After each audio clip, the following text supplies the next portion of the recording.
Moving on to the rep arena, we had a quick chat on who we think should coach New South Wales, but the following names have been linked. Laurie Daley, Michael Ennis, and Craig Bellamy, who, yeah, of course, but mate, these are the girls I want to date.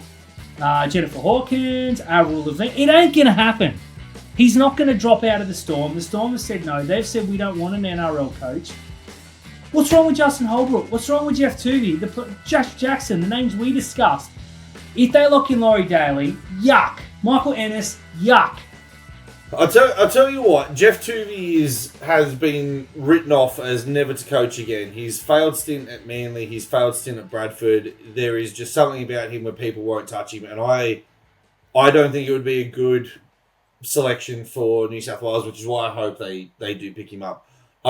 Similar with Justin Holbrook as to the NRL coach. I think Justin Holbrook wants to stay as the Roosters coach because, you know, somewhere along the lines, Trent Robinson can't coach there forever and an NRL job is going to open up. So I think Justin Holbrook is probably going to wait a year or two before he goes and launch it. Like, he's only a young coach, so he can launch himself into the rep arena to get his reputation back up there. I've seen some people turn around and say, you know what? Let's just hire Paul Gallen, similar to how Queensland got Mal Meninga, and now they've got Billy Slater in there as well, and just surround him with some really good assistant coaches. I don't hate that shout. If there's one person during that run of Queensland domination that you could always count on to have a great game for New South Wales and know what it means for New South Wales, and he captained some really bad New South Wales teams to some games that they probably shouldn't have won or shouldn't have come close to winning, but did. I think Gallen's a good shout. Throw his mate Greg Bird in there as well because, you know, if the going gets tough, they're probably just going to put a jersey on and take a hit up themselves. Definitely. I don't like going backwards.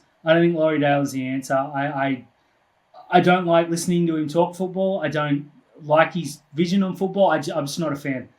Michael Ennis, I get. He's very much in the Paul Gallen sort of, he's going to bleed, he's going to die for the jersey, he hates Queensland, he's going to get you up. You need to surround him by 3 or 4 real top assistant coaches. But Craig Bellamy's obviously the one because Cleary's not moving from that job. The thinking is maybe they get someone for a year and Bellamy comes in, or maybe Bellamy does it for a couple of weeks. He's not going to do anything that hurts his at the Storm. Like, he's just not going to do that. He'll probably...